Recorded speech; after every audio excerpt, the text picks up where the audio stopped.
अव्वल हम्द सना इलाही, अव्वल हम्द सना इलाही, जो मालिक हर हर दा उस दा नाम चितारन वाला,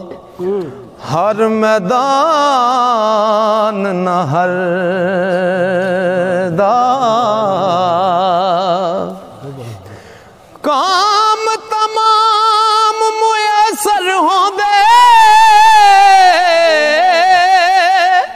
ते नाम ओदा चित धरिया, और रहमो सुके सावे करदा ते कहरों साड़े हरियां, कुदरत थी जिस बाग बनाए ते जग संसार तमामी, रंग बरंगी बूटे लाए, कुछ खासे कुछ आमी, ऐस अजायब बागे अंदर ते आदम दा रुख लाया, ओ मारफत दा मेवा दे के वाह फलदार बनाया, हुक्म ओदे बिन कख ना हिलदा ते वाह कुदरत दा वाली, ओ जिया जून निगायो दी विच हर पत्थर हर डाली, आप मकानो खाली उस थी,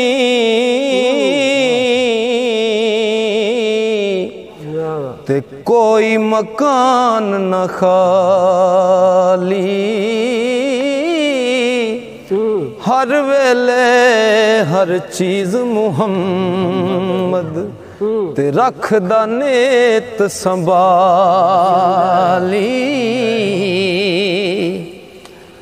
जून 1018 उसने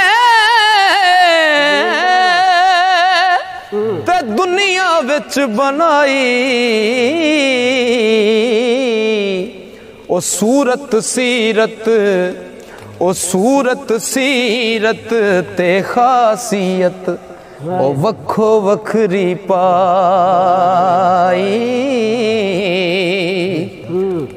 जुदा जुदा हर जुने जोगे ते जग ते कीते खाने, अन्ने लूले माड़े मोटे ते सबनू नित पछाणे,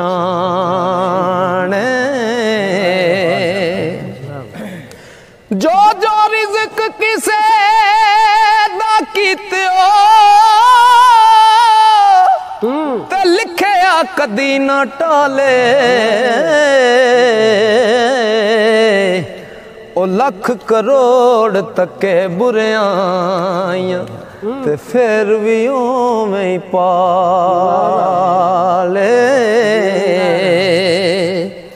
ते सनत दा कुछ